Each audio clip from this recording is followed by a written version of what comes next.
Bismillahirrahmanirrahim. Assalamualaikum warahmatullahi wabarakatuh.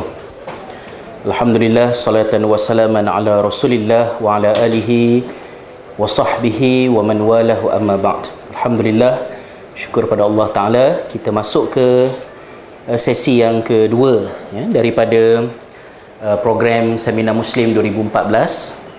Dan sekiranya tuan-tuan dan puan-puan ada mengikuti program yang dianjurkan oleh Akademi Sinergi sebelum ini, kita ada dua jenis seminar yang utamalah ya. Seminar yang pertama ialah seminar ibrah daripada Al-Quran. So kita ada beberapa siri daripada surah Al-Kahf, kemudian surah Luqman, kita ada juga buat hari itu surah Al-Fatihah ya, surah Al-Hujurat, surah Yusuf ya, itu di antaranya lah. Kemudian kategori kedua bagi seminar ialah seminar Muslim seminar Muslim ya. Dan seminar Muslim ini kita dah buat 3 kali. 2 kali dan ini adalah yang ketiga. Dan ketiga-tiganya adalah seminar yang berasaskan kepada buku, mengupas buku, dan 2 seminar sebelum ini adalah berasaskan kepada sebuah buku yang kecil tapi kita cuba beri nafas baru, iaitu buku Apa Erti Saya Menganut Islam oleh Syekh Fatih Akan. So seminar Muslim 2012 yang kita anjurkan kita mengupas bahagian pertama buku tersebut, manakala bahagian yang kedua seminar Muslim 2013 kita membincangkannya pada bahagian kedua buku berkenaan dengan banyak memberikan fokus kepada sejarah ya, sejarah tamadun, dakwah dan juga peranan umat Islam. Dan pada tahun ini kita sambung satu lagi seminar 2014, iaitu pada mengupas buku Saqafah Ad-Da'iyah oleh Syekh Yusuf Al-Qaradawi yang diterjemahkan ke bahasa Melayu oleh penerbitan Al-Hidayah ini, Tazkirah Para Pendakwah. Ya. Dan insya-Allah kita teruskan kepada perbincangan kita. Lebih kurangnya dalam bahagian yang pertama tadi banyak yang bersifat introduction. Kita nak menekankan tentang pentingnya umat Islam menghayati semangat dakwah ya, fikir macam mana pun fikir dakwah. Kemudian yang keduanya, dakwahnya mesti berbekal ya, berbekalkan kepada akidah, iman, berbekalkan kepada akhlak, dan juga yang ketiga, berbekalkan kepada ilmu. So kalau kita jadikan dakwah sebagai salah satu pendorong untuk kita belajar, dengan sendirinya pembelajaran kita akan berlaku peningkatan. Sebab audiens dakwah kita akan meningkat ya, daripada rakan-rakan sebaya di sekolah kepada rakan sepejabat kepada komuniti yang lebih luas, dan semua itu menyebabkan demand dia makin berat, makin banyak yang kita kena tahu tentang Islam. Dan bila makin banyak kita kena tahu, makin banyaklah kita mengambil tahu. Ya. Jadi akhirnya orang Islam yang bersungguh-sungguh buat kerja dakwah tetapi melakukannya dalam kerangka Syekh Yusuf Al-Qaradawi, dia akan sentiasa insya-Allah berada dalam momentum sentiasa menambah diri ya, menambah baik dirinya. Baik. Dan kita masuk pada bahagian yang pertama, iaitulah ilmu yang disebut oleh Syekh Yusuf Al-Qaradawi sebagai ilmu-ilmu Islam, yang kita terjemahkan sebagai As-Saqafah Al-Islamiyah, yang tersebutkan sebagai ilmu-ilmu Islam. Bila disebutkan sebagai ilmu Islam, ini adalah merupakan kunci yang pertama dan bahagian yang paling panjang disyarahkan oleh Syekh Yusuf Al-Qaradawi di dalam kerangka 7 ilmu yang beliau senaraikan. Yang pertamanya ialah ilmu Al-Quran Al-Karim, yang keduanya ilmu berkenaan dengan sunnah, yang ketiganya adalah fiqh, keempatnya adalah usul fiqh, akidah, tasawuf, dan sistem-sistem Islam. Ada macam-macam nama yang diberikan kepada kategori ilmu ini. Mungkin ada yang sebut sebagai ilmu fardu ain. Ada juga yang sebut macam tu kan. Pengajian Islam, Islamic Studies ya, syariah dan sebagainya. Tetapi kita keluar daripada istilah-istilah tersebut. Ini adalah merupakan ilmu paling asas yang perlu ada pada umat Islam, supaya Islamnya adalah Islam yang dibina di atas ilmu yang utama.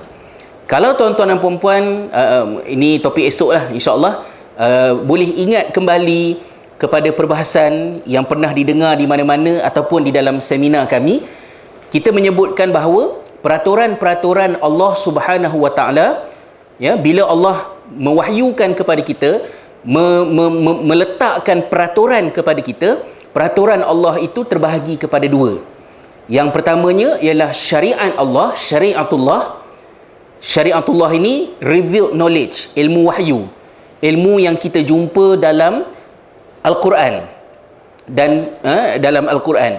Manakala ilmu yang kedua adalah sunnatullah, iaitu peraturan yang juga datang daripada Allah, tetapi ia bukan dinyatakan secara langsung atau khusus di dalam wahyu, tapi ia wujud dalam alam yang Allah SWT ciptakan ini. So bila kita tengok pada pembahagian-pembahagian ilmu yang diberikan oleh Syekh Yusuf Qaradawi ni, syariat Allah ni bab 1, ilmu-ilmu Islam ini. Manakala 2, 3, 4, 5, 6 tu adalah sunnatullah. Menunjukkan kepada peri pentingnya, ya, untuk umat Islam meraihkan kedua ni supaya mereka tidak dimangsakan oleh dikotomi yang saya sebutkan tadi. Dalam ilmu-ilmu Islam, ilmu pertama yang diletakkan oleh Syekh Yusuf Al-Qaradawi adalah ilmu berkenaan dengan Al-Quran. Ya, ilmu berkenaan dengan Al-Quran. Baca macam benda nak pegang tangan kan, ya? Tak cukup tangan. Okey, yang pertamanya adalah ilmu berkenaan dengan Al-Quran. Al-Quran lah permulaan kepada semua yang kita tahu tentang kehendak Allah Subhanahu Wa Taala melalui wahyu yang menjadi permulaan kepada risalah kenabian Muhammad sallallahu alaihi wasallam sebagai khatimul anbiya wal mursalin. So ilmu pertama yang kita kena belajar adalah ilmu yang membantu kita sebagai seorang pendakwah memahami Al-Quran. Baik, apa benda yang kita nak belajar tentang Al-Quran? Of course, yang pertama sekali kita belajar membacanya daripada kecil lagi, ya. Ada mak ayah tak dandan, ya, nak ajar anak tahajud tu, macam mana nak bagi anak saya fasih Quran? Umur berapa? 3. Sabar dah dulu, pelat lagi mulut kan, ya. 3 tahun tak apalah, dia dah biasa dengar mak dia ngaji Quran, ayah dia ngaji Quran, tu dah okey lah. Janganlah dah fikir nak cari ustaz yang hebat-hebat nak ngajar anak umur 3 tahun kan, ya. Sabar-sabar. Tapi itulah ilmu pertamanya, kita belajar tajwid. Apabila kita belajar Al-Quran, pertama sekali perkara yang ditekankan oleh Syekh Yusuf Al-Qaradawi berkenaan dengan Al-Quran dan juga pendakwah. Yang pertamanya, Syekh Yusuf Al-Qaradawi menegaskan tentang pentingnya para pendakwah untuk berdamping dengan Al-Quran, ya, untuk sentiasa dekat dengan Al-Quran, melazimi pembacaannya, ya, dari setiap hari mesti baca Quran, tak banyak sikit mesti baca, ya. Hasan Al-Banna juga ada memberikan saranan yang sama kepada aktivis-aktivis Ikhwanul Muslimin yang berada di dalam program kaderisasi beliau. Maknanya siapa nak perjuangkan Islam, antara perkara asas yang mesti menjadi kelaziman dia ialah berdamping dengan Al-Quran. Hari-hari kena baca.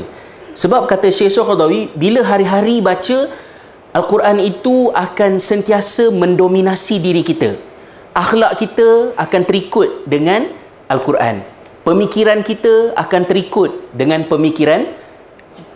pemahaman yang datang daripada Al-Quran. Al-Quran itu akan mencorakkan segala-galanya. Maka sebagai seorang pendakwah, perkara pertama yang mereka mesti berikan perhatian adalah berdamping dengan Al-Quran. Alah, basic sangat lah ustaz, tak ada apa. Tak mudah. Ya, masa kita student, kita bolehlah kita ada peruntukan masa. Nanti bila dah kerja, orang perempuan ni lagilah kan, ya, suami tidur lagi, dia bangun dah. Ya, nak menyiapkan sarapan lah, inilah ini apa semua, anak-anak nak sekolah apa semua. Akhir-akhirnya sedar-sedar seminggu dah tak buka Quran. Kan? Sebulan dah tak sentuh Quran. Sebab apa? Tak dan. Maka perkara pertama yang sangat basic tapi sangat kritikal ditekankan oleh Syekh Yusuf Qaradawi ialah kena bagi effort supaya diri kita on daily basis ada interaksi dengan Al-Quran. Baca. Paling kurang pada pandangan saya lah, dengar. Ya, dalam kereta ada ayat Quran yang boleh dipasang. sama ada CD-nya, MP3-nya ke apa ke, maknanya Al-Quran itu kena sentiasa ada supaya kita didominasi oleh Al-Quran tersebut. Itu yang pertama. Kemudian yang keduanya, Syekh Usul Qaradawi juga menegaskan seperti mana yang tercatat di hadapan, macam mana kita nak tahu fungsi Al-Quran ini kepada kita. Kita boleh melihat bagaimana Allah describe tentang Al-Quran, ya. Misalnya ada ayat di dalam Al-Quran yang Allah Subhanahu Wa Taala menyebut Al-Quran itu sebagai nur. Ya, kita lihat misalnya dalam surah An-Nisa ayat 174, iaitu dia punya conclusion kat depan. Kata Allah Subhanahu Wa Taala dalam surah An-Nisa ayat 174, a'udzubillahi minasyaitonirrajim, ya ayyuhan nas qad ja'akum burhanun min rabbikum wa anzalna ilaikum nuran mubina. Wahai sekalian manusia, sesungguhnya telah datang kepada kamu bukti, ya, daripada Tuhan kamu, dan telah kami turunkan kepada kamu cahaya yang terang nyata. So deskripsi Al-Quran, Allah SWT tentang Al-Quran, Al-Quran itu adalah cahaya. Itu yang pertama. Begitu juga dalam satu ayat yang lain, Allah SWT juga pernah describe Al-Quran sebagai roh. Dalam surah Syura, ya, ayat 52, kata Allah SWT, a'udzubillahi minasyaitonirrajim, wa kadzalika auhayna ilaika ruhan min amrina, dan dengan demikian itu kami telah mewahyukan kepada kamu, ya, ruhan, ya, roh min amrina, dengan perintah kami. Yang diwahyukan oleh Allah Subhanahu Taala itu adalah Al-Quran. Allah describe Al-Quran itu sebagai roh. So bila Allah Subhanahu Taala describe Al-Quran sebagai roh, Allah describe Al-Quran sebagai cahaya, istilah-istilah yang berbeza itu menjelaskan tentang impaknya apabila kita berdamping dengan Al-Quran. Dan impaknya kita dapat tengok daripada ayat yang terpampang di hadapan ini, bagaimana Allah Subhanahu Wa Taala menggambarkan Al-Quran memberikan nyawa kepada kehidupan seorang manusia, lalu dia berjalan dalam keadaan yang terang dan nyata. Artinya manusia yang kehilangan Al-Quran seperti mayat hidup. Dia hidup, tetapi hidupnya hidup yang hilang makna. Dan apabila dia kehilangan Al-Quran, dia meraba dalam kegelapan, walaupun duduk di bawah sinaran matahari musim panas di padang pasir Sahara. Ya, padang pasir Sahara, ya, matahari musim panas, habis terang tu, sampai tak boleh buka mata. Tapi ada orang masih lagi meraba-raba dalam kegelapan. Maka sebab itulah ditekankan supaya kita ini berdamping dengan Al-Quran. Malah Syekh Qaradawi juga menekankan tentang pentingnya para pendakwah untuk menghafaz sebanyak mungkin ayat-ayat Al-Quran, kalau tidak keseluruhannya, supaya dengan hafazan itu ia sentiasa berfungsi dalam kepala kita sebagai sandaran. Ya, sebagai sandaran. Itu antara benda yang saya selalu fikirkanlah. Saya fikir, kalaulah saya ini, kalau tu tak bagus kan, kalaulah saya ini seorang hafiz, sebelum sambung belajar kat Jordan, saya hafaz Quran dulu. Lepas tu dah habis hafaz Quran, barulah start sambung syariah. Saya rasa mungkin pembelajaran saya lebih seronok, ya, lebih lancar. Tetapi kita make the most of everything. Bukan itu ketentuan yang terjadinya.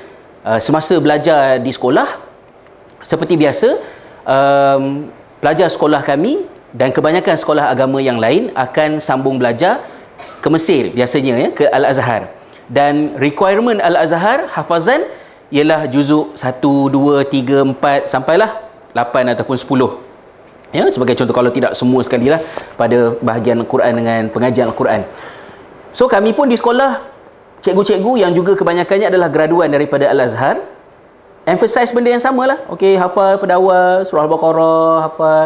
Jadi masa-masa kat sekolah tu kita diajar macam mana cara nak hafal Quran. Kata cikgu lah, saya pun tak tahu teori dia betul ke tidak kan.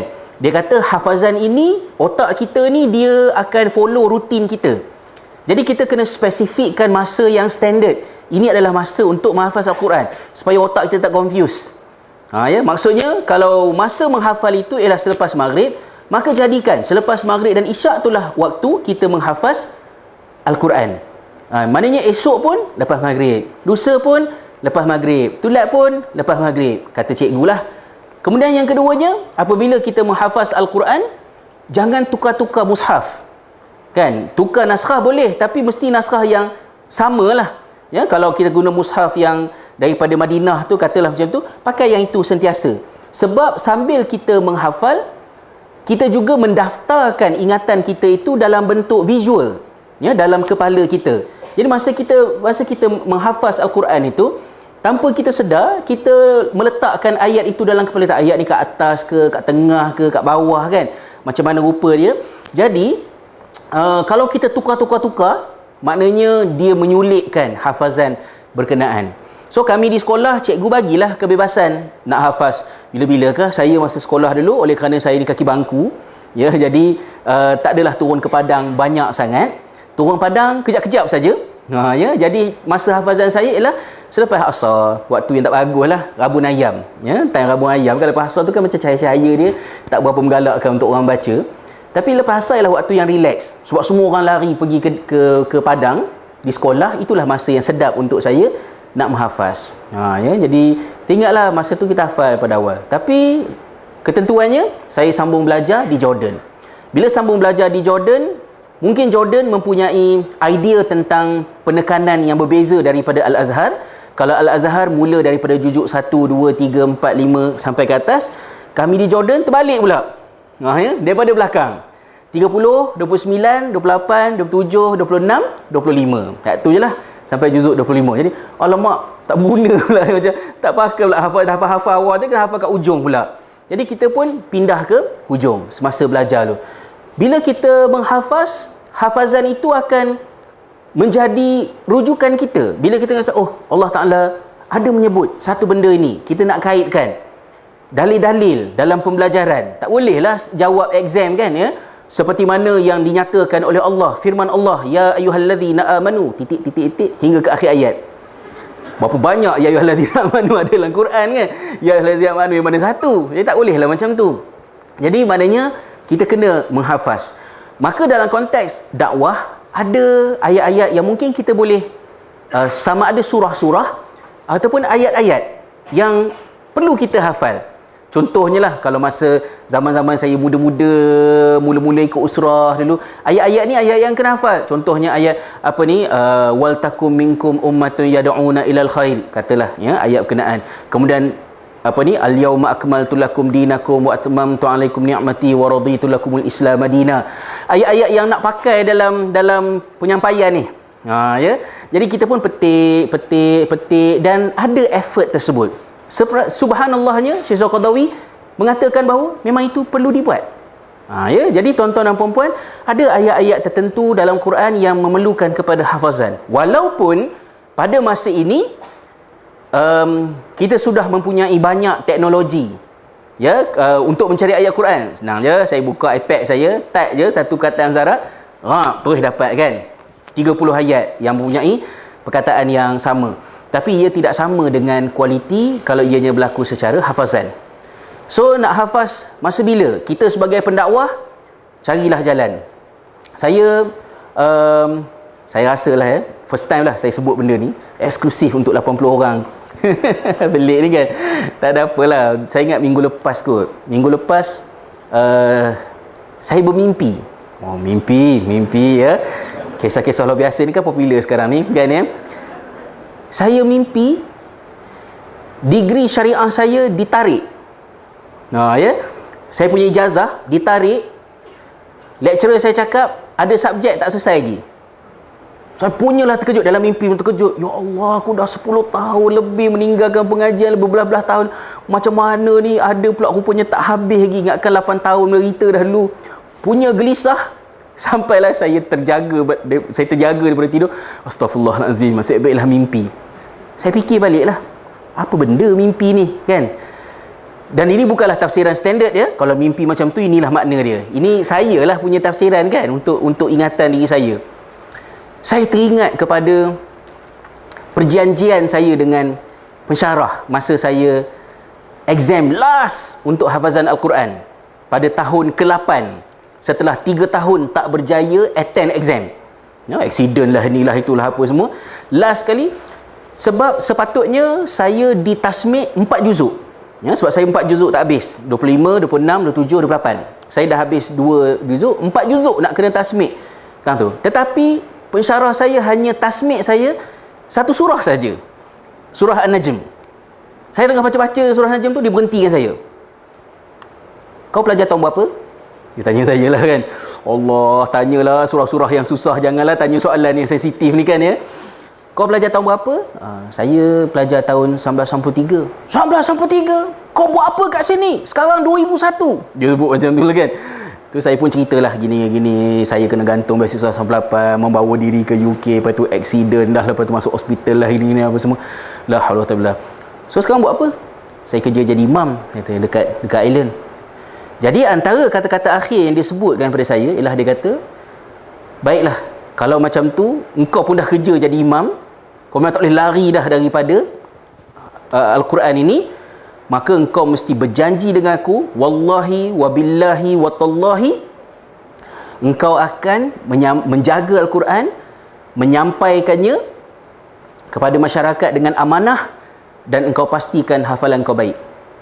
Part yang last yang saya takut tu memastikan hafazan kau tu baik. So dah bersumpah dengan nama Allah, wallahi wabillahi watallahi aqsamu billah anani insyaallah sakunu aminan yani bihamdil Quran, bla bla bla semua, sampai yang kat ujung tu menjaga pasal alamak banyak surah lupalah, ada surah tak berapa nak lancar lagi lah. Jadi saya rasa macam saya terkena sumpah, macam sumpah saya tu tak disempurnakan. Itulah yang tiba-tiba teringat tu, lecturer saya nak tarik balik degree syariah saya. Ya.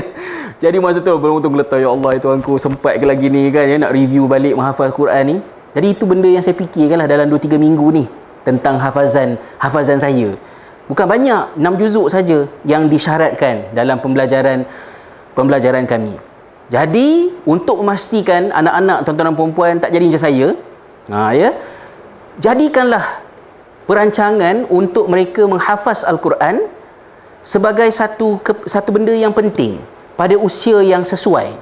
Dan usia yang saya sarankan ialah usia yang muda, ketika mereka sebelum akil baligh ataupun dekat-dekat umur itulah, maknanya umur-umur lebih kurang form 1, form 2, darjah 6 ya, pada umur-umur 12, 11, 12, 13 tahun tu, itu adalah umur yang sangat optimum untuk menghafaz Al-Quran.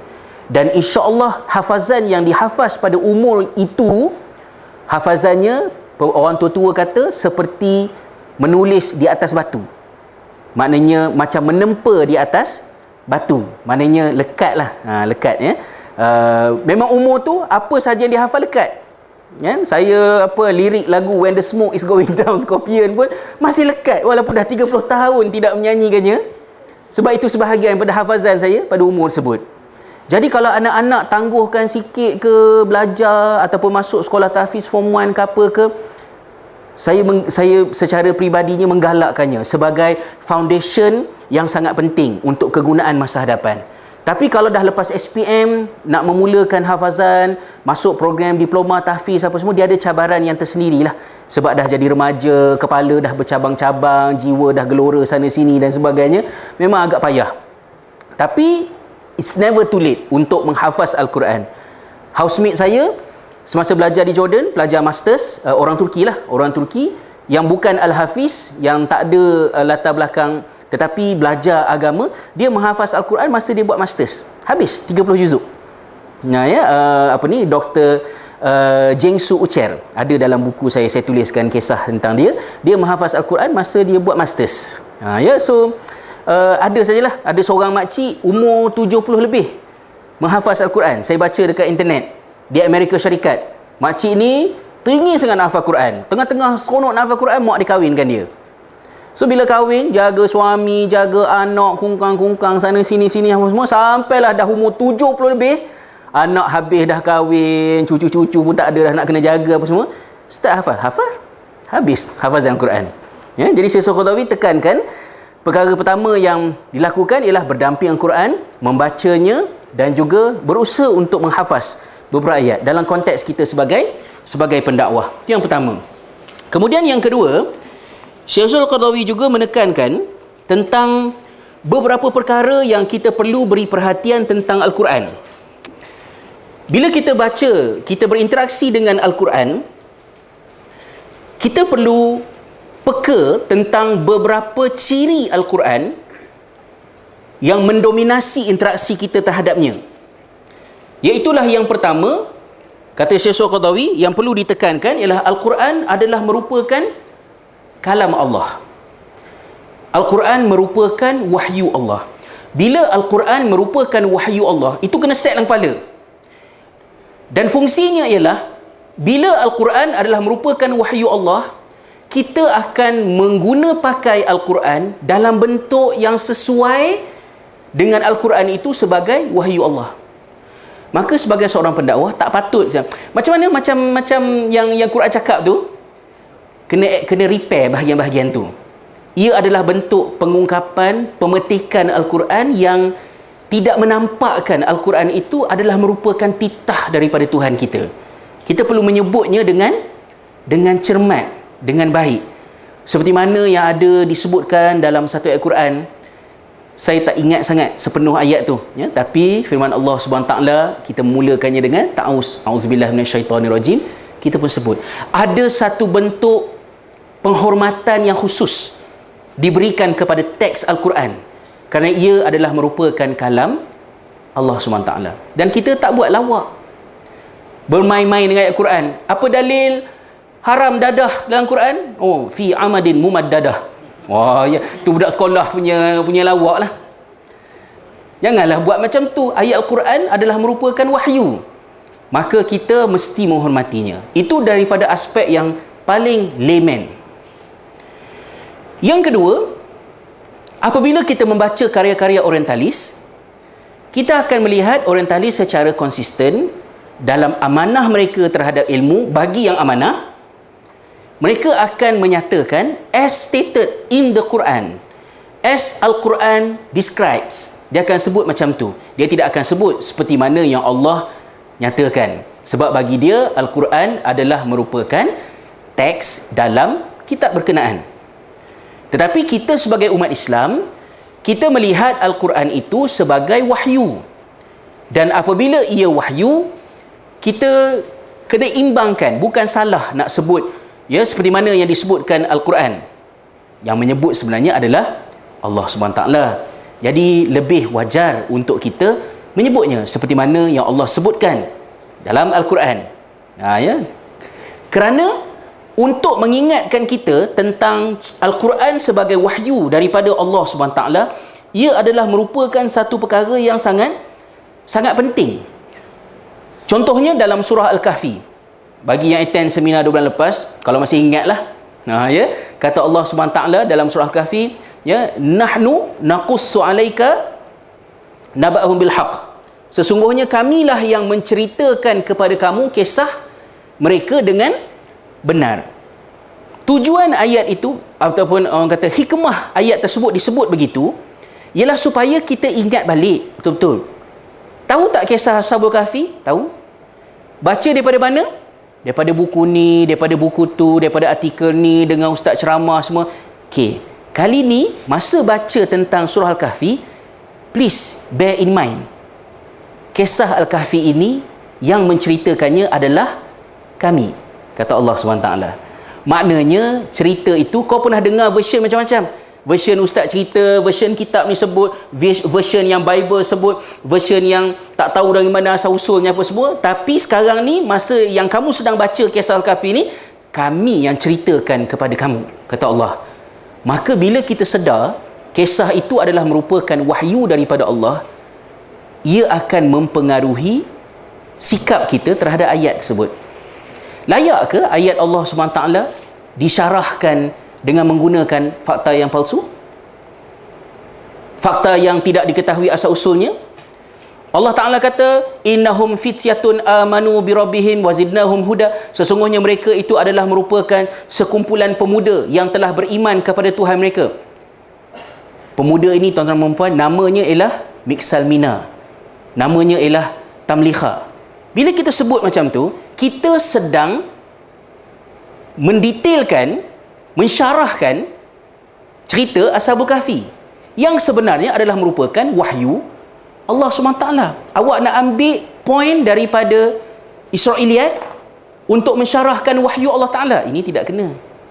Wahyu Allah disyarahkan dengan wahyu. Wahyu Allah disyarahkan dengan hadis Nabi SAW. Wahyu Allah disyarahkan dengan ilmu kita yang berasaskan kepada ilmu 1, 2, 3, 4, dan bukannya mengambil sumber yang salah, apatah lagi untuk menokok tambah. Dan akhirnya cinta itu kalau dah jodoh namanya, akhirnya bertemu juga, seperti mana yang berlaku kepada Yusuf dan Zulaikha. Itu adalah statement yang sifatnya membuat sambungan ekor kepada kisah Yusuf yang disebutkan dalam Al-Quran, yang berhenti setakat Zulaikha, kalaulah nak dipakai nama Zulaikha itu, mengaku dia bersalah, mengakui fitnahnya kehadap Yusuf, dan Yusuf dibebaskan daripada penjara. Full stop. Tak ada. Yusuf bercinta dengan Zulaikha, jumpa perempuan tua menangis dekat tepi jalan, mereka pun berkahwin, dan kemudian kita sama-sama tu. Maknanya kita tidak hormat kepada kisah itu yang hakikatnya merupakan wahyu Allah SWT. Itu antara poin juga. Yang seterusnya juga, bila Al-Quran adalah merupakan wahyu, kalam Allah, maka bagi orang-orang yang deal dengan teks, macam sejarawan, dia deal dengan Al-Quran mestilah berbeza daripada dia deal dengan teks-teks yang lain, supaya dia tidak melakukan kesalahan-kesalahan seperti yang dilakukan antaranya oleh Toha Hussein. Adakah saya menghina Toha Hussein dengan menyebut hal ini? Adakah saya perlu berdepan dengan dia untuk betulkan kesalahan dia? Tak ada, benda tu dah tercetak, tersebar sana, benda kena sebutlah. Dan penyebutannya itu bukan sebenarnya Toha Hussein perempuan, kaki perempuan. Saya tak sebut macam tu. Itu bukan isunya. Saya bukan nak menyentuh hal peribadi dia. Saya sentuh kesalahan fakta dia saja. Benda ni pun sepatutnya tak terang kan. Tapi dalam masyarakat kita kena emphasize on that point. Kena emphasize on that point. Jadi Toha Hussein dalam kitabnya Fi Syi'ril Jahili, syair-syair jahiliyah, kemudiannya telah ditukar tajuknya kepada Fil Adabil Jahili, menyebut berkenaan dengan Al-Quran yang dia describe sebagai asturah. Asturah ni sebagai ayat Al-Quran ini adalah merupakan rakaman sejarah terhadap cerita-cerita legenda. Dan dia sebut dalam kitab yang sama bahawa walaupun Al-Quran telah menyebut tentang Muhammad, tentang Ibrahim, tentang Musa, tapi kalau dinilai daripada aspek sejarah, kewujudan mereka belum tentu dapat disabitkan lagi. Kata Toha Hussein yang begitu teruja dengan PhD Sorbonne dia pada masa tersebut, daripada graduan Al-Azhar, tenaga pendidik di Al-Azhar, pakar dalam sastra Arab, tetapi apabila dia menuntut ilmu di Sorbonne, dia begitu teruja dengan metod-metod baru yang dia kuasai, yang dia pelajari. Di sana dia balik, dia menyanggah banyak benda dalam bentuk sehingga dia terlupa bahawa Al-Quran itu adalah merupakan kalam Allah SWT. So kita kena settlekan awal, Al-Quran adalah merupakan wahyu. You historian, you scientist, you orang legal, apa sahaja, you nak deal dengan teks as a Muslim, bear in mind, Al-Quran adalah wahyu. So there is a specific kind of respect that you exercise towards Al-Quran. Itu perkara yang pertama. Kemudian yang kedua, Allah SWT juga, kata Syekh Al-Qaradawi, panjang pula saya bila nak habis ni kan ya. Yang keduanya, kata Syekh Al-Qaradawi, ciri kedua Al-Quran yang kita kena ingat ialah Al-Quran itu dipermudahkan. Ia tidak sulit. Sesuatu yang dipermudahkan. Misalnya dalam surah Al-Qamar ayat yang ke-17, Allah SWT menyebut, a'udzubillahi minasyaitonirrajim, walaqad yassarnal Qur'an lidzikr fahal min muddakir. Dan sesungguhnya Al-Quran itu telah kami mudahkan ia untuk ianya dipelajari, maka adakah orang-orang yang mengambil pelajaran? Satu daripada kehebatan Al-Quran, Al-Quran ini sentiasa kena dengan level kita. Dia sentiasa sesuai dengan level kita. Ketika mana level kita sangat basic, Al-Quran masih boleh difahami dengan pengetahuan kita yang sangat basic tentang Quran. Kita cuma tahu baca je. Dan juga sikit-sikitlah berpandukan kepada terjemahan, kita dapat memahami Al-Quran. Tetapi bila level kita advance sedikit, Al-Quran juga advancekan konten dia. Kita naik lagi, Al-Quran dalam lagi konten dia. Tetapi di mana-mana stage kita tidak akan berjumpa dengan satu level Al-Quran menjadi complicated, kita tak boleh nak faham. Saya teringat pengalaman masa saya duduk kerja basuh pinggan kat London dulu, tumpang rumah pelajar-pelajar Malaysia. Pelajar-pelajar rumah saya itu semua pelajar engineering. Seorang geologi, seorang lagi mechanical engineering, seorang lagi chemical engineering, seorang lagi saya tak tahu sebab saya jarang jumpa dia, dia jarang balik rumah. Saya tak tahu dia belajar apa. Tapi kawan saya yang belajar chemical engineering, saya rasa chemical engineering ni mungkin antara engineering yang quite challenging lah. Itu yang saya faham lah ya. Masa tu dia tengah sibuk dengan teori termodinamik dia, benda-benda tu lah ya, dia nak buat tu. Saya ni duduk atas katil, penuh kertas dekat atas katil lah ya. Kertas-kertas yang saya photostat daripada buku-buku, yang saya photostat daripada perpustakaan Central Mosque London, Regent's Park. Ya, betapa teruknya perpustakaan tu pada masa tu. Kitab berterabur, juzuk 1 sini, juzuk 2 kat sana ya. Tak boleh nak cari apa ni buku dalam tu, tapi dapatlah sikit-sikit. Jadi masa tu pelajar engineering daripada Imperial College ni, ya, nampak saya tengah baca kertas-kertas saya photostat tu. Lepas tu dia tegur saya, "Baca apa tu, Ustaz?" Saya kata, "Saya tengah baca pendapat-pendapat ulama tentang kes perempuan nak berkahwin tanpa wali." Dia kurang macam tu lah ya, kalau tak ingat saya. "Itu je?" Dia tanya saya lah. "Itu je?" Itulah yang tengah duk baca ni. "Yang tu pun penuh satu katil kertas ni." Dia kata, lebih kurang lah, saya tak tahu apa point dia. "Ya Allah, nasib baiklah aku mengaji chemical engineering," dia kata. "Kalau mengaji syariah mati ni, baru satu topik penuh satu katil kertas ni. Kan, berapa banyak ni." Jadi saya fikir, dahsyat juga bidang syariah ni kan. Barulah perasan yang bidang kita tu dahsyat rupanya. Sampai pelajar chemical engineering takut tengok study kita. Sebabnya pada masa itu ada pihak yang bertanyakan kepada saya hukum tu lah ya, tentang dia nak kahwin, tapi maknanya dia nak kahwin secara sah dari segi syariat tetapi tidak berdaftar, dan dia adalah seorang janda. So bolehkah perkahwinan itu berlaku? Lebih kurang je lah kan. Jadi itu adalah kes real yang berlaku dalam masyarakat. Saya tak berapa sure sangat dari segi hukumnya, dan saya datang ke UK, saya tak adalah bawa kitab-kitab saya kan ya. Jadi cari-carilah, bacalah balik, tengok review-review tu. Jadi dia kata dahsyatnya satu topik penuh tu. Tapi bila saya fikir balik, benda yang saya belajar tu tak adalah susah sangat. Bukanlah tak susah, maknanya tak sampai saya tak boleh nak faham. Daripada termodinamik dia berkata apa dia buat kan ya, buat benda tu. Jadi saya rasa satu benda yang kita kena ingat, Al-Quran sangat dahsyat, 1000 tahun tak habis lagi dikaji, tetapi dia sentiasa mudah untuk orang yang mahu memahaminya. So semua orang boleh akses Al-Quran, tapi bear in mind, mudah Al-Quran bukan bermakna kita bermudah-mudah dengan Al-Quran. Kita kena tahu Al-Quran ini Allah sediakan, ada orang tengok dapat kebaikan, baca bertatih-tatih dapat kebaikan, baca dapat kebaikan, cuba faham dapat kebaikan. Ia meraihkan semua level manusia. Maka Syekh Qaradawi tekankan, oleh kerana Al-Quran itu mudah untuk difahami, dipelajari, tugas pendakwah jangan sulit-sulitkan, jangan berat-beratkan pemahaman yang membingungkan masyarakat terhadap Al-Quran. Saya tak pasti macam mana nak bagi contoh, tapi mungkin kadang-kadang bila kita mengkaji Al-Quran ni, ada masanya kita nak mengenengahkan penghuraian-penghuraian yang complicated. Contohnya lah, tafsir Al-Fatihah, ba apa b tu, lepas tu dalam ba tu kena ada hurufnya, ada berapa apa semua, ada perbahasan. Kalau saya masa belajar dulu, kami ada 2 subjek tafsir. Satu wajib, 3 subjek tafsir, 2 wajib, 1 elektif. Ya, tapi yang ketiga tu wajib untuk belajar usuluddin. Tafsir 1, tafsir 2, tafsir 3. Tafsir 1 surah Al-Fatihah sahaja. Satu semester lah, kan, surah Al-Fatihah saja. Tafsir 2 surah Al-Baqarah 2 juzuk. Jadi tafsir pertama tu terasalah mendalamnya belajar kan ya. A'udzubillah minasyaitonirrajim. Berapa ramai pelajar dapat kosong. Ya, lecturer kata okey, quiz. Taus.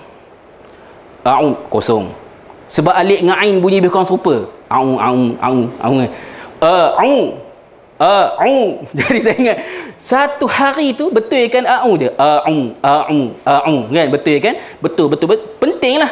Kemudian masuk bismillah. Bismi itu kenapa pula bermula dengan ba? Sebelumnya ada tak ayat lain yang kita andaikan tapi tidak disebut dalam ayat tersebut? Ya, dengan nama Allah. Kenapa dengan nama Allah tu apa? Saya membaca dengan nama Allah ke? Ya, kita mengandaikan ada perkataan lain yang tidak disebut di awal bismillah itu. Habis satu semester. So subjek tafsir 1, baca Fatihah, belajar Fatihah rasa sedap sebab begitu mendalam. Tetapi kita rasa dia agak mudah sebab satu surah saja. Tafsir 2 juzuk surah Al-Baqarah. 3 kali ambil. Ramai pelajar 3 kali ambil lah. Saya 2 kali ambil. Ya. 2 kali ambil, kali pertama saya drop sebab saya yakin saya fail. Saya memang fail punyalah subjek ni sebab exam pertama 8/20.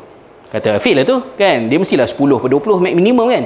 Exam kedua lebih kurang macam tu lah 9/20. Sebab sangat banyak untuk dipelajari.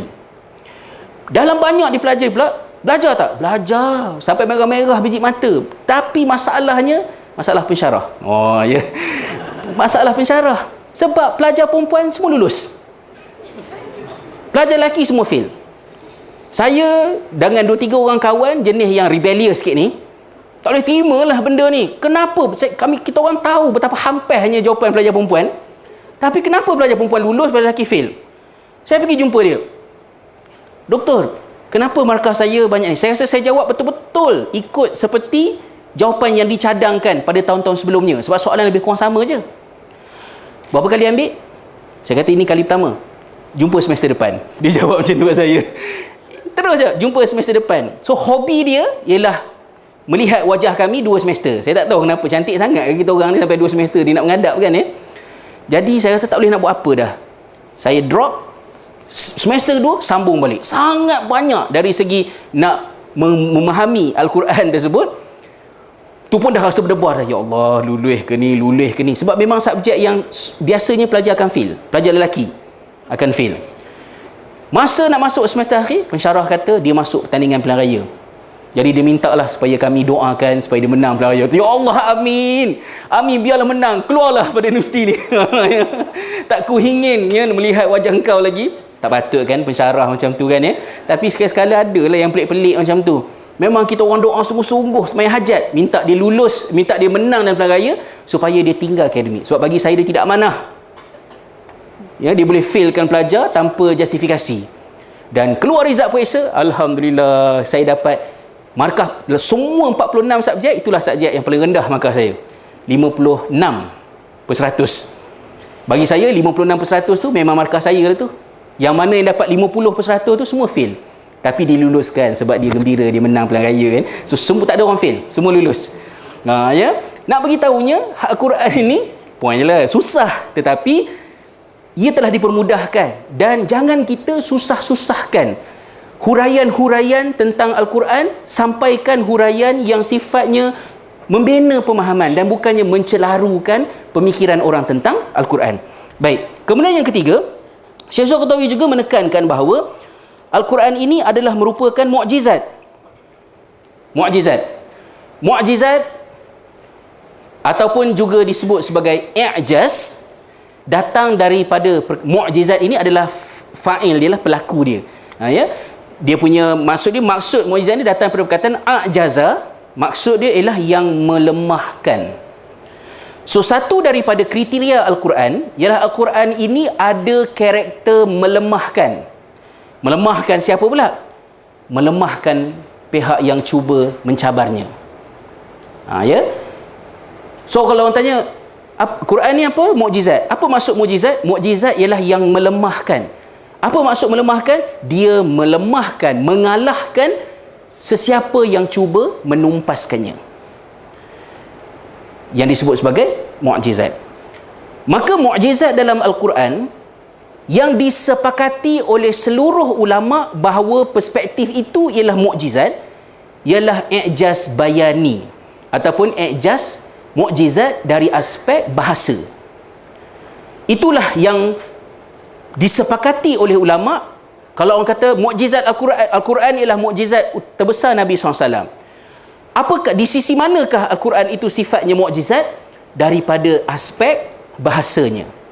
Kerana beberapa ayat Al-Quran, kita sedia maklum kisahnya, bagaimana beberapa ayat Al-Quran menceritakan usaha yang dilakukan oleh pelbagai pihak untuk mendatangkan sesuatu seperti Al-Quran. Misalnya dalam surah Al-Isra ayat 88, qul la in ijtama'atil ins wal jin ala an ya'tu bimithli hadzal Qur'an la ya'tuna bimithlihi walau kana ba'dhuhum li ba'din zahira. Katakanlah, sekiranya seluruh manusia dan jin berkumpul untuk mendatangkan sesuatu seperti Al-Quran, mereka tidak akan mampu mendatangkan sesuatu sepertinya, walaupun mereka menjadi pembantu kepada, sebab bekerjasama tolong-menolong untuk mendatangkan sesuatu yang seperti Al-Quran, mereka tidak dapat mendatangkannya. Dan mendatangkan Al-Quran itu daripada aspek yang mana? Atas ketinggian nilai pengungkapan bahasanya. Al-Quran diturunkan di tengah-tengah masyarakat yang bertutur di dalam bahasanya.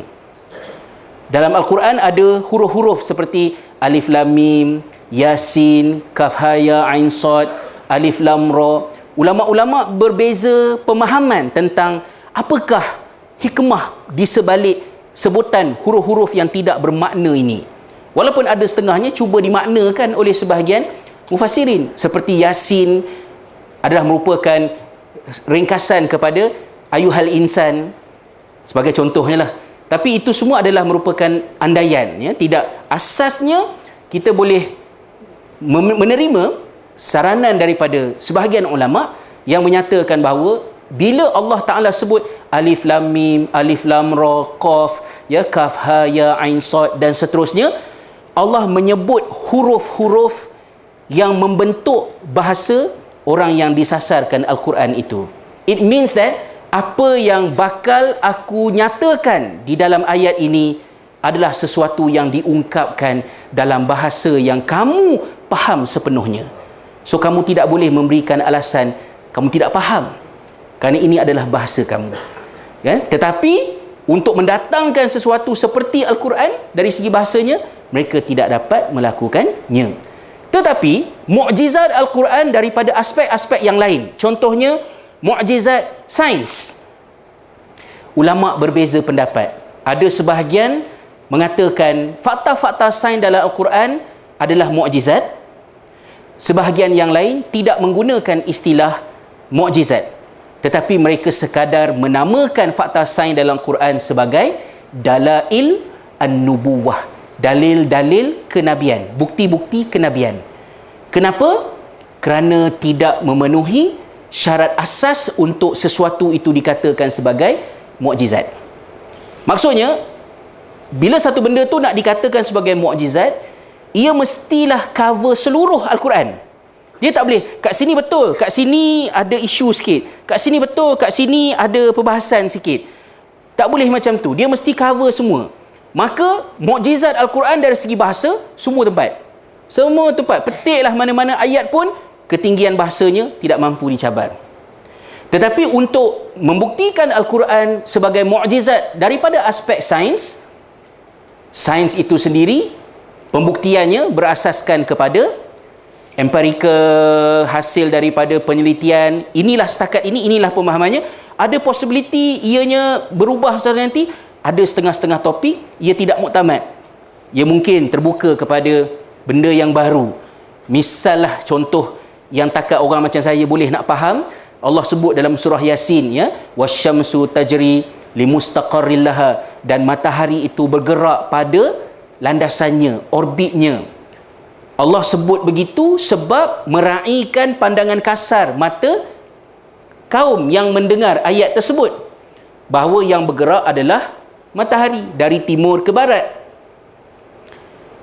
Sebab kalau Quran kata bukan matahari yang bergerak, sebenarnya bumi yang bergerak, tak boleh terimalah pandangan kasar, naked eyes manusia, kerana yang mereka nampak ialah bulan yang matahari yang bergerak. Tanya anak-anak kita lah, kenapa bulan tu ikut kita Bi?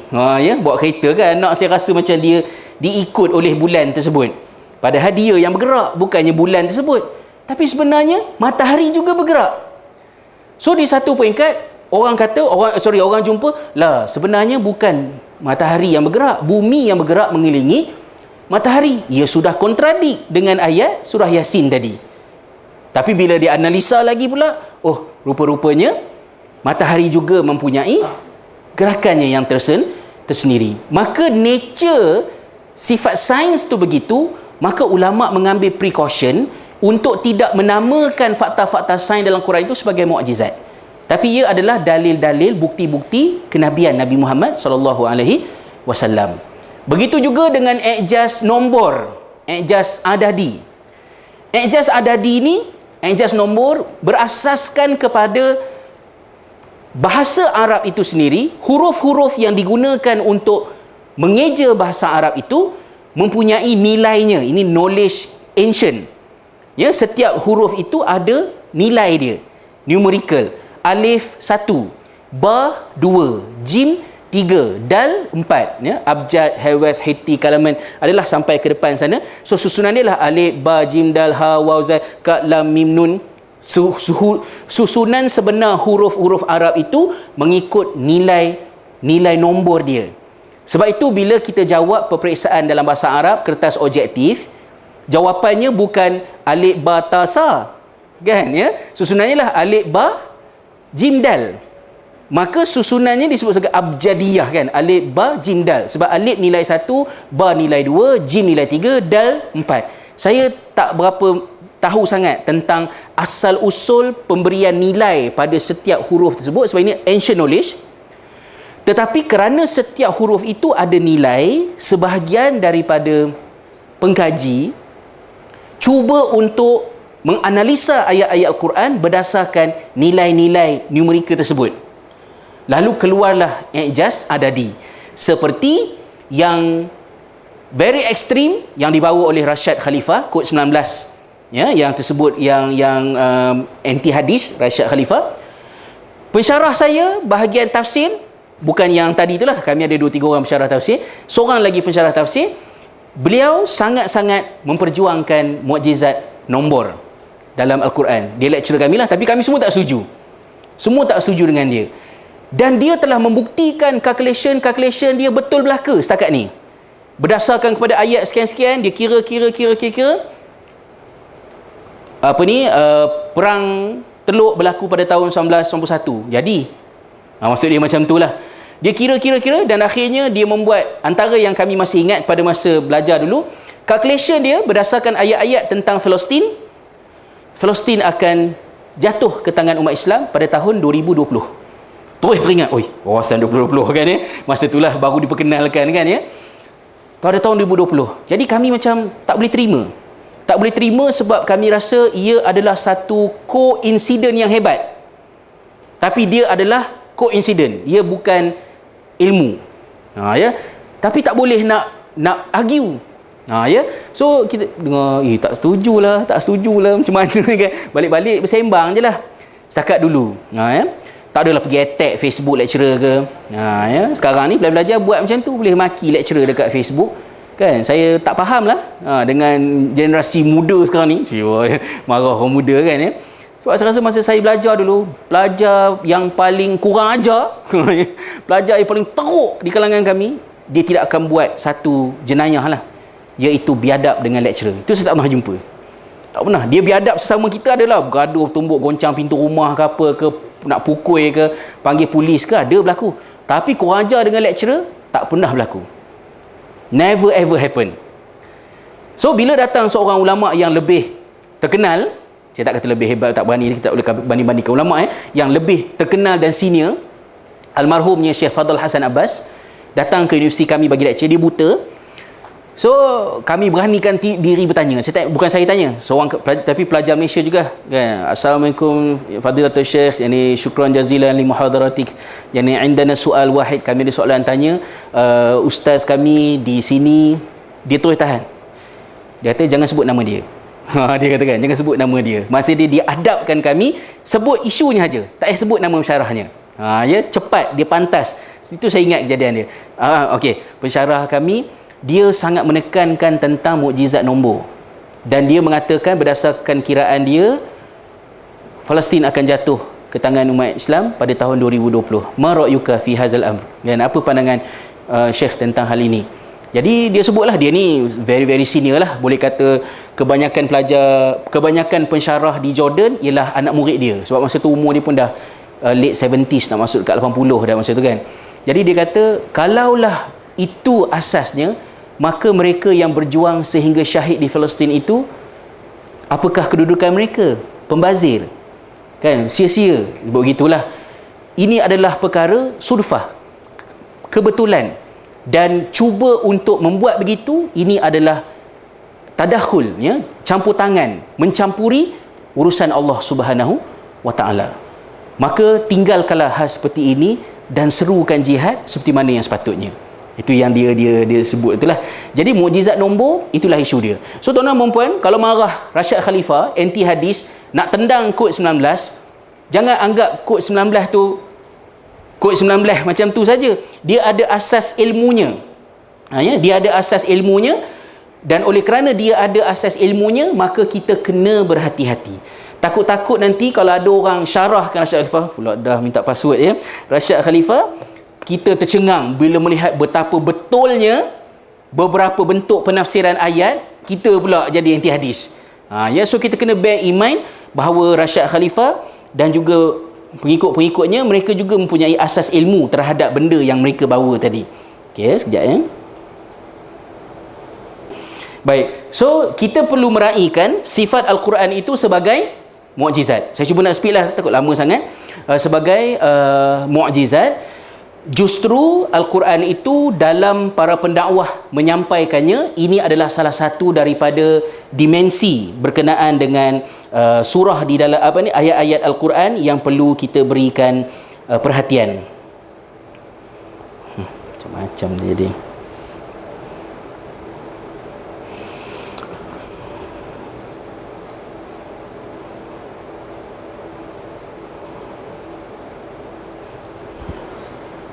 Okey, seterusnya sama-sama nak buka tu, bahagian yang ketiga yang disebutkan oleh Syekh Qadawi, iaitulah Al-Quran ini, sifat yang karakter dia yang seterusnya ialah apa dia ya? Khulud. Ya, Al-Khulud. Okey, terima kasih. Sifat Al-Khulud tadi, Al-Khulud dalam erti kata Al-Quran ini adalah merupakan wahyu yang tidak terikat dengan generasi tertentu ataupun masa yang tertentu. Sebaliknya, ia adalah merupakan satu panduan hidayah yang merentasi generasi dan juga masa. Okey. Tak tahulah, pakai Windows pun tak jadi. Pakai MacBook pun masih demam lagi. Tak apa, pelan-pelan. Kesian dia, kerja keras. Ya, kalaulah dia bernyawa, dialah yang paling saya ucap terima kasih. Banyak kerja dia ya. Tak tidur malam. Saya tidur, dia tak tidur. Sebab saya tak off dia. Okey. Baik. Yang seterusnya, dah telajak ke depan. Berkenaan dengan Al-Quran, Al-Khulud, kekal merentas generasi dan masa. Maka Al-Quran tidak terikat dengan masa dan juga generasi. Ini adalah salah satu sebab kenapa ayat-ayat Al-Quran semasa membahaskan tentang perkara yang spesifik, contohnya peristiwa-peristiwa silam, dia mendatangkannya dalam bentuk yang tersendiri. Antaranya, ia tidak mempunyai banyak fakta yang berbentuk domestik dan terikat dengan zaman. Contohnya, siapa, di mana, tahun berapa, Quran tak sebut tu. Supaya dia kekal sebagai sesuatu yang merentasi masa. Sebagaimana orang membaca tentang kisah Nabi Musa di zaman Nabi SAW, mendapat pengajaran dan kebaikan daripadanya, kebaikan yang sama didapati oleh orang yang membaca ayat yang sama 1000 tahun berikutnya. Ya, sebagaimana orang Arab baca dengan orang Ajam baca, orang baca di Mesir, orang baca di Malaysia, dia mendapat manfaat yang tetap sama kerana Al-Quran tidak terikat dengan keterbatasan masa, logistik ataupun generasi. Okey. Yang seterusnya, Al-Quran juga adalah bersifat syumul.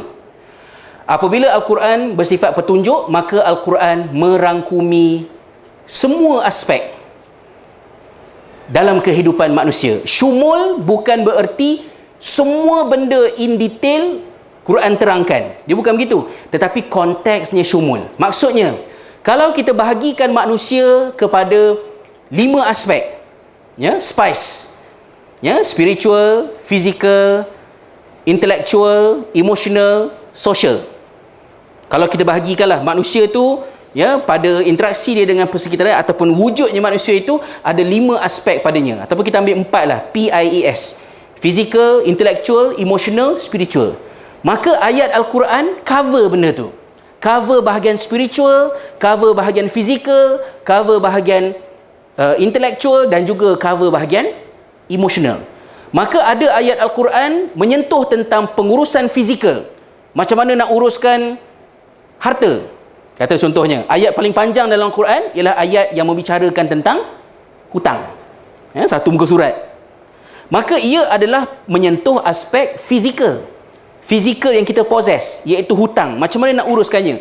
Tetapi sambil diuruskan fizikal, ayat itu juga memberikan peringatan tentang spiritualnya, tentang asas iman pada benda tu, tentang emosional. Sebagai contohnya, kita lihat ayat yang berkenaan dengan talak orang wanita, ya, talak orang perempuan, ada disebutkan dalam ayat Al-Quran. Tentang kesyumulan ayat Al-Quran ini, kita melihat apabila ayat berkenaan dengan talak tersebut diungkapkan oleh Al-Quran, Allah SWT dalam surah Al-Baqarah ayat 231 hingga 232, panjang ayatnya. So walaupun ayatnya membicarakan tentang aspek bagaimanakah talak sepatutnya diatur, tetapi ayat itu juga mendisiplinkan, ya, mendisiplinkan proses talak itu berlaku. Bila talak telah berlaku, habis eddahnya, wanita tersebut mahu berkahwin, maka kamu jangan halang dia daripada berkahwin. Apabila dia hendak berkahwin selepas berlakunya penceraian. Sebab benda-benda macam ni menunjukkan bahawa Al-Quran bila dia tackle satu topik, dia tackle secara holistik semua benda. Ya, benda-benda tersebut. Kadang-kadang kena sebut macam tu lah, sebab kadang-kadang bila kita sentuh bab fiqah sahaja contohnya, nanti bahagian sosialnya kita tak jaga. Ya, saya sebut dalam semester lepas pula, dalam seminar yang lepas, saya ada sebut kan, saya kata dekat surau-surau masa saya mengajar, saya usik-usik sikit lah, ada setengah-setengah pakcik-pakcik, makcik-makcik ni, dia kata datang masjid, elok je datang masjid mengaji kan, tiap malam datang ngaji. Tapi, terpaksa cerita lah, bila masuk bahas rumah tangga anak-anak dia contohnya, kerana dia tak suka dengan menantu pilihan anak dia, dia sanggup buat macam-macam supaya mereka ni bercerai. Tu orang mengaji tu. Bukan tak tahu hukum, tapi benda tu tak disebut. Jadi kadang-kadang aspek fiqahnya mengaji, dipelajari semua, tapi dia tak jaga aspek-aspek yang lain. Al-Quran, kata Syekh Al-Qaradawi, apabila dia menyentuh sebenarnya, dia akan cover secara menyeluruh. Dan ini adalah ciri Al-Quran. Dia tidak mengagih, okey ini aspek fizikal sahaja. Tak, fizikalnya ada kaitan dengan spiritual dia, ada kaitan dengan social dia, emotional dia, coverage dia menyeluruh. So itu antara perkara yang ditekankan oleh Syekh Al-Qaradawi berkenaan dengan karakter khusus Al-Quran. Tak habis pula ya, laju sikit dah. Okey, apakah asas-asas ilmu yang diperlukan apabila kita berinteraksi dengan Al-Quran? Saya cuba rancakkan sikit lah. Nampak tuan-tuan perempuan dah hanyut dah. Ya Allah kan ya. Okey, kita pergi pada bahagian ni. Ilmu-ilmu, apa benda ilmu yang kita kena belajar tentang Quran? Yang pertama sekali, kenalilah perkataan ulum Al-Quran. Walaupun ulum Al-Quran disebut sebagai ilmu-ilmu Al-Quran, tetapi kita tidak menjadi kesalahan untuk kita menterjemahkan ulum Al-Quran sebagai the science of Quran. The science of Quran in the sense that ilmu Al-Quran itu ialah satu ilmu yang structured. So apabila kita belajar tentang Islam, kita belajar tentang Quran, kita kena belajar ilmu untuk memahami Al-Quran. Ini bukan ilmu tafsir. Bukan pada tafsirnya, bukan pada konten, tetapi pada Al-Quran itu sebagai subjek, bagaimanakah ia terbentuk. Okey, misalnya topik-topik yang ada dalam ulumul Quran. Awwalu ma nazal, akhir ma nazal. Ayat mana turun dulu, ayat mana turun kemudian. Itu satu topik. dalam Quran. Kenapa kita perlu belajar benda itu? Supaya kita dapat faham apakah bezanya ayat yang turun awal, apakah beza ayat yang turun kemudian. Kemudian disebutkan juga dalam ulumul Quran, ayat makiyah, ayat madaniyah. Ayat makiyah ada karakternya. Apakah ayat makiyah ni? Ayat-ayat yang turun di Mekah? Tidak. Ayat makiyah maksud dia ayat-ayat yang diturunkan sebelum hijrah, yang kebanyakannya turun di Madinah, di Mekah. So ada tak ayat makiyah turun tidak di Mekah? Ada yang turun di Arafah, tidak turun di Mekah. Tapi dia adalah ayat makiyah. Kenapa perlu ayat makiyah, ayat madaniyah? Ayat makiyah, ayat madaniyah mempunyai approach yang berbeza. Ayat makiyah menggunakan kebanyakannya ya ayuhan nas. Ayat madaniyah banyak menggunakan ayat ya ayyuhallazina amanu. Ayat makiyah apabila describe tentang Yahudi, banyak ayat makiyah menyebut Bani Israel. Tetapi selepas peristiwa hijrah, kaum yang sama, ayat madaniyah menyebut mereka sebagai al-Yahud. Kenapa? Ada perbezaan. So ada konteks. Begitu. Kemudian, bagaimanakah Al-Quran diwahyukan kepada Nabi SAW? Sebab Quran dah sampai kat kita dah. Pergi MPH, beli mushaf. Itulah Quran kan. Itu mushaf dia. Tapi asalnya macam mana? Dari mana Al-Quran ni datang? Maka kita kena ada serba sedikit ilmu tentang bagaimanakah Al-Quran daripada Allah sampai kat kita. Kan? Malaikat Jibril bawa. Malaikat Jibril bawa macam mana tuan-tuan dan puan-puan? Ada ilmunya. Ada ayat, sahabat pernah bertanya, dalam Sahih Al-Bukhari ada hadis ini, sahabat bertanya tentang bagaimanakah engkau menerima wahyu daripada Jibril AS. So Nabi SAW describe, kata Rasulullah, aku menerima wahyu daripada Jibril dalam dua bentuk. Bentuk yang pertama ialah aku mendengar bunyi seperti bunyi loceng yang sangat berat ke atas aku bila aku mendengarnya. Itu adalah keadaannya, itu adalah keadaan ketika Nabi menerima wahyu. Kadang-kadang dalam banyak keadaan yang terjadinya ialah Jibril AS mendatangiku dalam rupa seorang manusia. Baik, rupa-rupanya Jibril AS datang kepada Nabi SAW dengan membawa dengan suasana, dua suasana. It's either Jibril menampakkan dirinya sebagai manusia biasa. Yang kedua, Jibril AS yang keduanya, Nabi SAW masuk dalam satu situasi yang seperti dia mendengar bunyi loceng yang sangat memberatkan ke atas diri dia. Maka Ibn Hajar Al-Asqalani syarah kepada Sahih Al-Bukhari dalam kitab Fathul Bari mengatakan bahawa keadaan itu berlaku sebab malaikat dan Nabi Muhammad SAW adalah dua makhluk yang substantially, mereka tu adalah dua makhluk yang berbeza. Muhammad SAW adalah makhluk yang terbentuk daripada unsur tanah. Manakala Jibril sebagai malaikat adalah merupakan makhluk yang dibentuk daripada unsur cahaya, nurani. Maka bila dua makhluk ini nak berinteraksi, mereka memerlukan kepada munasabah. There must be a point yang mereka itu boleh connected. Kalau tidak, mereka tidak boleh berinteraksi. Maka ada masanya Rasulullah dimasukkan ke alam Jibril. Dan itu menjadi sangat berat ke atas Nabi SAW sebab makhluk tanah ni masuk dalam alam cahaya. Itu yang bunyi loceng berat tu, yang Rasulullah describe tu. Tetapi yang lebih mudah dalam banyak keadaan, malaikat Jibril yang masuk ke alam manusia dengan merupakan diri sebagai manusia, maka baru boleh connection. So artinya malaikat tidak boleh berinteraksi dengan makhluk asasnya, sehinggalah ada titik temu antara mereka. Sama ada Rasulullah masuk ke alam malaikat atau malaikat masuk ke alam manusia. Kan? Jadi benda itu akan menjelaskan kepada kita bagaimana benda jadi. Kan senang kalau Rasulullah malaikat, Rasulullah malaikat jadi alasan pula lah kita, bolehlah Rasulullah malaikat. Kan, kita manusia ni penuh dengan dah jadi alasan pula kan. Jadi Allah Ta'ala lantik Nabi Rasul daripada spesies kita sendiri, manusia. Tetapi kelebihannya, dia menempuh pengalaman yang sangat eksklusif. Sebab dia perlu kepada jambatan tu untuk masuk ke alam malaikat. So dia maknanya ilmu itu adalah ilmu yang duduk dalam ulumul Quran. Kemudian ayat Quran turun pula.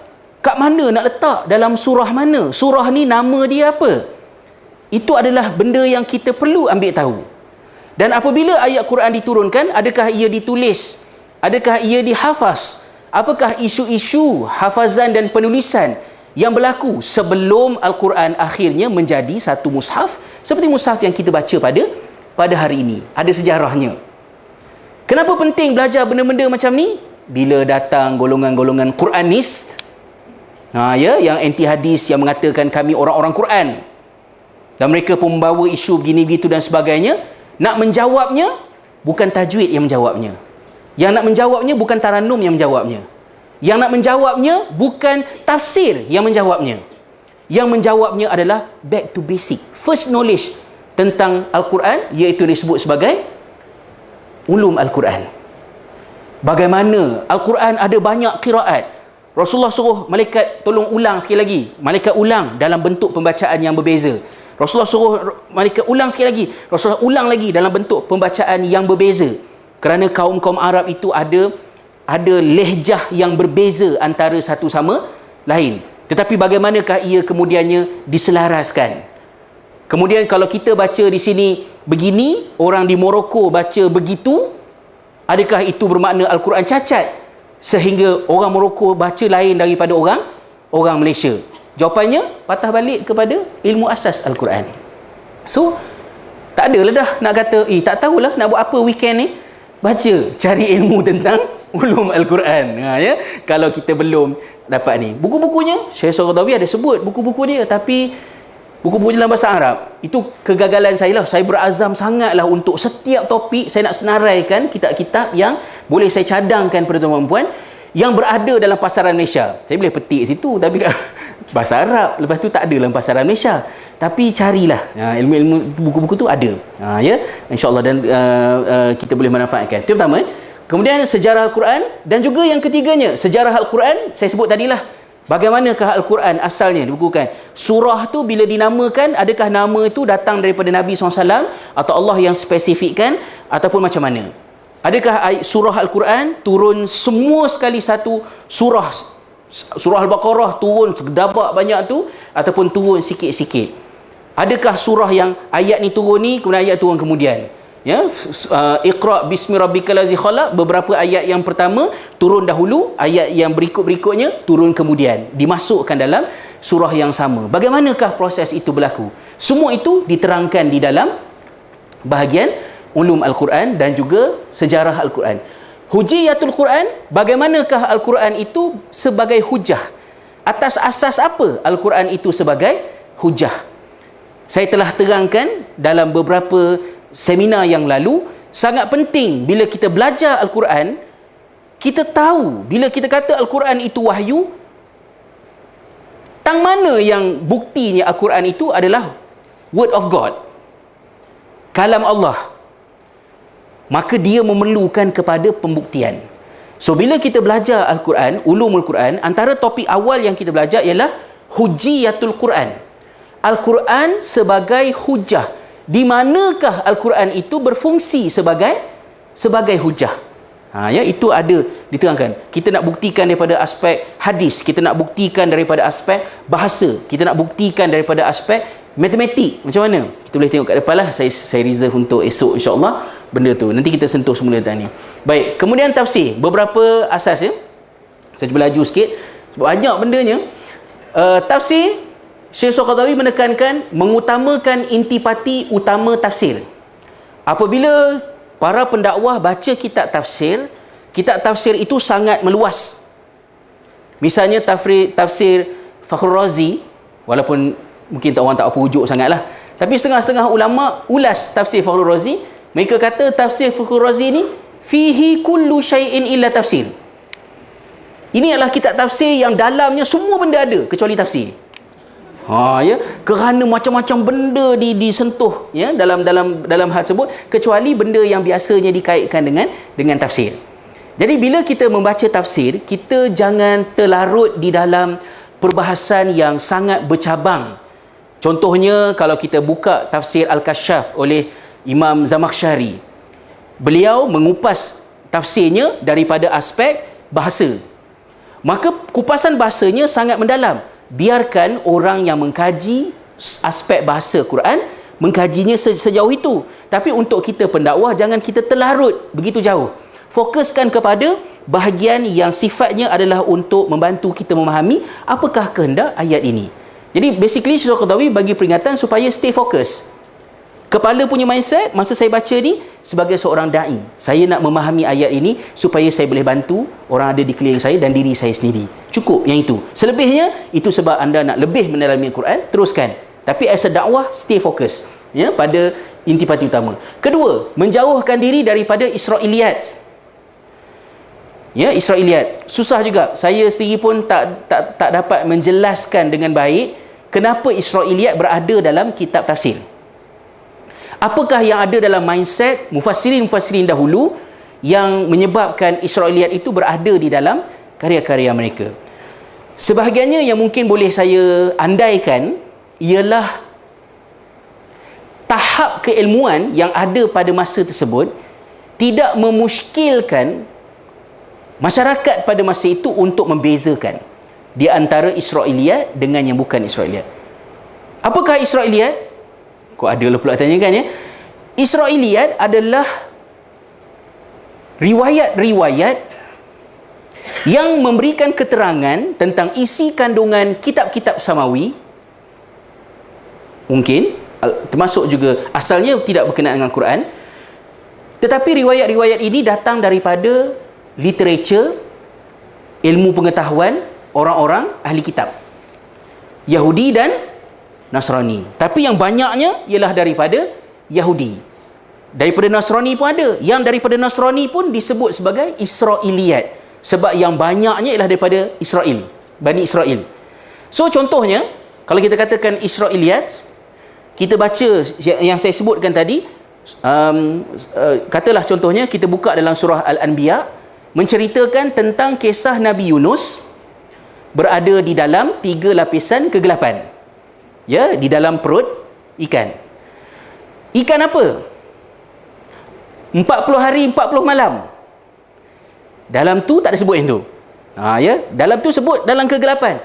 Tapi berapa lama gelapnya? 40 hari 40 malam. 40 hari 40 malam bukan Quran sebut. 40 hari 40 malam datang daripada sumber lain. Mungkin datang daripada Israiliyat. Quran tak detail. Orang Yahudi Nasrani detail-detailkan benda ni tadi. Ashabul Kahfi tak ada nama. Saya sebut tadilah kan, tak ada nama. Tapi dalam riwayat Israiliyat ada. Di sisi orang Yahudi, konon-kononnya kami tahu nama dia orang. Ya. Saya pun ingat 2-3 tu jelah. Miksalmina, Tamliha, adalah beberapa orang lain nama-nama tu. So bila saya kata lalu saya tak pastilah yang pergi ke pasar tu Miksalmina ke Tamliha. Bila saya sebut macam tu, bererti saya menyebut sesuatu yang dalam kategori Israiliyat. Qabil, Habil. Quran tak sebut. Quran sebut 2 anak Adam. Tak ada sebut nama tu. Salah ke pakai nama tu? Ada orang kata salah terus lah. Tapi saya kata kalau tak boleh pakai langsung, payah. Anak Adam yang pertama, anak Adam yang kedua, maka yang pertama telah bertindak pada yang kedua, kedua membalas pada yang pertama, jadi payah nak faham cerita tu. Daripada kita bubuh nama hang tuah dengan hang jebat, mungkin lebih sesuai bubuh nama Qabil dengan Habil. Nak gaduh tak Qabil dengan Habil? Janganlah gaduh bab nama, sebab asalnya nama tu tak ada dalam Quran. Wanita yang memfitnah Yusuf, namanya Zulaikha. Tak ada, Quran tak sebut Zulaikha. Zulaikha datang dari mana? Daripada sumber lain. So boleh tak pakai nama tu? Kalau tak perlu, tak payah pakailah. Orang Arab senang sikit. Imra'atul Aziz, seperti mana yang Quran describe, isteri PM. Kan ya? Isteri Perdana Menteri Mesir pada masa tersebut. Tapi kalau kita nak describe isteri PM, ada orang bangkit keluar dewan, tak suka dengar cerita kita, terpaksa buh nama. Tak nak buh nama? Nak buh nama Rokiyah ke apa ke? Buhlah nama yang familiar sikit. Zulaikha. Nak bergaduh? Zulaikha ni sebenarnya makna dia apa? Tak payah bincang lah. Quran tak sebut nama tu. Syekh Qaradawi kata, tinggalkan Israiliyat. Allah SWT menciptakan Adam. Ya, menciptakan Adam. Daripada mana? Diambil tanah daripada teluk. Ya, dekat Aqabah, Jordan. Antara Jordan, Israel dengan Mesir, ada satu teluk tempat orang Jordan berkelah. Ya, maknanya malaikat telah tarik tanah daripada situ. Tanah itulah yang dipakai untuk membuat Adam AS. Dan apabila wahyu masuk, Adam duduk dalam keadaan melunjurkan kaki, dan kemudian dia telah bersin dan dongak, nampak dituliskan la ilaha illallah, ya, di arash. Ada dalam Quran? Tak ada. Datang daripada mana? Daripada Israiliyat. So Israiliyat, apa kata Nabi SAW? Jangan percaya, jangan tolak. Tolak pun jangan, percaya pun jangan. Maknanya irrelevant. Tinggalkan sahaja. Tinggal bukan bermaksud tolak, tapi tinggal, jangan pakai. Kenapa? Untuk selamat, bukankah lagi baik Rasulullah kata tinggalkan seterusnya? Tak, sebab dalam fakta-fakta itu ada di antaranya yang benar. Sebab asalnya ia adalah wahyu Allah Ta'ala, tetapi ditokok tambah. Maka sebagai adabnya, sebab di dalamnya ada sebahagiannya ada kebenaran, jangan ingkari, jangan akui, tinggalkan sahaja. Maknanya jangan ambil. La tusaddiquhum wa la tukadzib. Jangan kau benarkan, jangan kau dustakan, kata Nabi SAW. Baik. Seterusnya, berhati-hati dengan riwayat yang lemah dan palsu pada mensyarahkan kehendak ayat-ayat Al-Quran. Very basic. Kita dah sebutkan tadi. Ya, riwayat-riwayat yang lemah, riwayat-riwayat yang palsu pada nak menghuraikan, ya, makna-makna ayat Al-Quran, kita kena berhati-hati. Contohnya, bila bagi contoh ni risau sikit, kan? Biasalah bagi contoh ni, kerat-kerat, abang mus kerat-kerat yang dibubuh kat YouTube, dah Ustaz Zizah Wahbi, potong hak tu je kan, ya? Sebab kita nak sebutkan, contohnya ayat Quran sebut, ya, la yamassuhum illal mutahharun, ya, la yamassuhu illal mutahharun. Mushaf Al-Quran itu tidak disentuh kecuali oleh mutahharun. Lalu ayat itu dijadikan sebagai dalil bahawa mushaf tidak boleh disentuh kecuali oleh orang yang bersuci. Tetapi dibahaskan pula bahawa orang yang bersuci ialah mutatahhirun, bukan mutahharun. Mutahharun maksud dia orang yang disucikan, pihak yang disucikan. Dan pihak yang disucikan itu bukan bermaksud orang yang bersuci, tetapi maksudnya ialah makhluk yang disucikan Allah, iaitu para malaikat. Dan bagaimana kita nak memahami ayat itu sebagai dalil Quran kena pegang hanya dengan berwuduk, sedangkan semasa Al-Quran diwahyu ia masih tidak dalam bentuk mushaf. Ada hadis yang menyokongnya, ya, hadis yang menyokongnya daripada Saidina Ali. Hadis itu apabila dia analisa, ia merupakan hadis yang lemah untuk menyokong maksud ayat berkenaan bahawa berwuduk diwajibkan untuk orang yang nak menyentuh Al-Quran. Lalu kita sampai kepada conclusion fiqahnya bahawa menyentuh mushaf, memegang mushaf dalam keadaan berwuduk adalah adab secara muktamad oleh semua ulama. Adab maknanya itulah yang sepatutnya. Tetapi tidaklah sampai mushaf jatuh atas tanah, atas lantai, oleh kerana kita tidak berwuduk, pergi ambil sudik kat dapur, angkat mushaf letak atas almari. Gelak ada orang buat, ya. Boleh letak papan lah apa semua, tak boleh pegang sebab berwuduk. Tidaklah sampai begitu, sebab berpegang mushaf dalam keadaan berwuduk ataupun tidak berwuduk ada perbezaan pendapat di kalangan para ulama. Okey. Dan tidak membenanya di atas hadis yang lemah. Apatah lagi lah hadis-hadis yang palsu. Last bawah ni kata berhati-hati dengan kata-kata yang lemah dan pendapat yang merosakkan terhadap ayat Al-Quran. Kita baca keterangan tentang ayat Al-Quran, pendapat-pendapat yang lemah dan merosakkan. Misalnya disebutkan, ya, innahum fityatun amanu bi rabbihim wa zidnahum huda wa rabatna ala qulubihim idh qamu, dan kami telah ikatkan, ya, di hati mereka itu keteguhan, izqamu, lalu mereka bangkit. Datang setengah daripada tafsir mengatakan bahawa mereka bangkit itu maknanya dalam keadaan ingat Allah, beriman kepada Allah sampai satu peringkat, bangkit dan berzikir dalam keadaan berdiri, menari, berpusing kerana izqamu tadi. Ada dalam kitab tafsir, tapi itu adalah merupakan tafsiran yang terlalu jauh daripada makna asal yang dikehendaki, dan itu adalah tafsir yang membuka ruang kepada permasalahan berlaku dekat situ. Maka sebagai seorang pendakwah, Sifatnya bukan, oh tolak terus. Tak semestinya tolak. Ada pula dibahaskan, boleh tak berzikir dalam keadaan berdiri, menari, berpusing dan sebagainya. Silakan. Itu dibahaskan oleh orang-orang yang pengkhususan dalam proses nak memahami benda tu. Tapi sebagai seorang pendakwah, kerja tu, benda-benda macam tu, hindarkan. Itu adalah tafsiran-tafsiran yang mendatangkan masyakil, masalah kepada masyarakat. Okey. Maka itu adalah peringatan tentang perkara-perkara asas berkenaan dengan Al-Quran. Okey, ya. Kena tengok jam sikit. Pukul berapa dah ni? Wabarakatuh.